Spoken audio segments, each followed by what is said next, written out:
In memory of Black History Month, no celebrations for those of us who live at 365. I'ma say how I feel. For all the kings and queens in the field still dealing with the pain of the press stray mentality, who stay trying without the true knowledge of how to heal. The cure to our people's suffering was truthfully never denied to us, as it lies inside us all collectively, yet perpetually we experience the same trials and transgressions our ancestors did. As the system built to bind us continues to distract, blind, and divide us still. Forever seeking answers because we are taught to ask the wrong questions. Stuck deja vu living, going through the same situations as a culture, but never learning from the lessons. We complain about racism without realizing the things we do to make our own dark-skinned, melanin indigenous people still have to globally go through it. Our women complain about being subject to feelings of disrespect and disdain. Our men feeling exactly the same. Why has it never changed? Our children getting murdered, and unfortunately it's mainly by our own. Failing to realize it's because we are programmed to do so and target our own. See, while we watch what other nations do to us, other races notice how we treat our own. The media plays a massive part, but we help fuel the stigmas of us. As in general in societies, black men are viewed as potentially violent, ignorant, lazy-minded beasts, blessed with a natural rhythm and animalistic athletic prowess. All programmed constructs from a system that treats us unfairly due to the fear of us as a people rising as a united nation.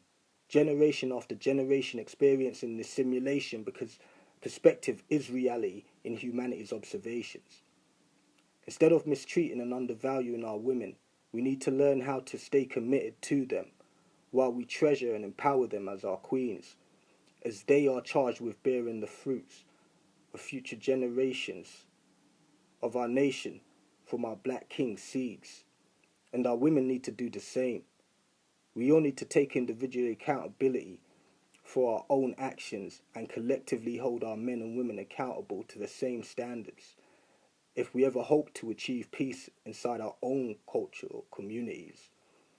Gentrification was by design, but it's our own failures as a major financial consumer economically that financially keep us in debt.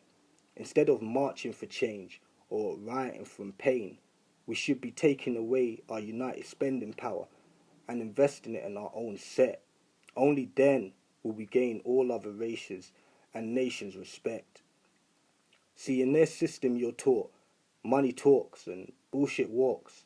How ironic they targeted and killed those who walked to talk to our nation's people to financially leave the system, like Martin Luther King did in his last speech, and the brother Malcolm X, like Huey P. Newton and Marcus Garvey, whose organizations built to help empower our people socially, financially, and economically were destroyed publicly for that same concept. Collective unity has always been the key to a nation's power and freedom, but if we continue to not realize our own worth and value as a people, we will continue to experience mistakes, trials, and tribulations from our past.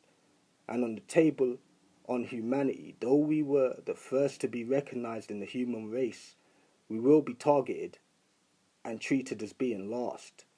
So here's why I address my brothers and sisters as gods, goddess bodies, kings and queens.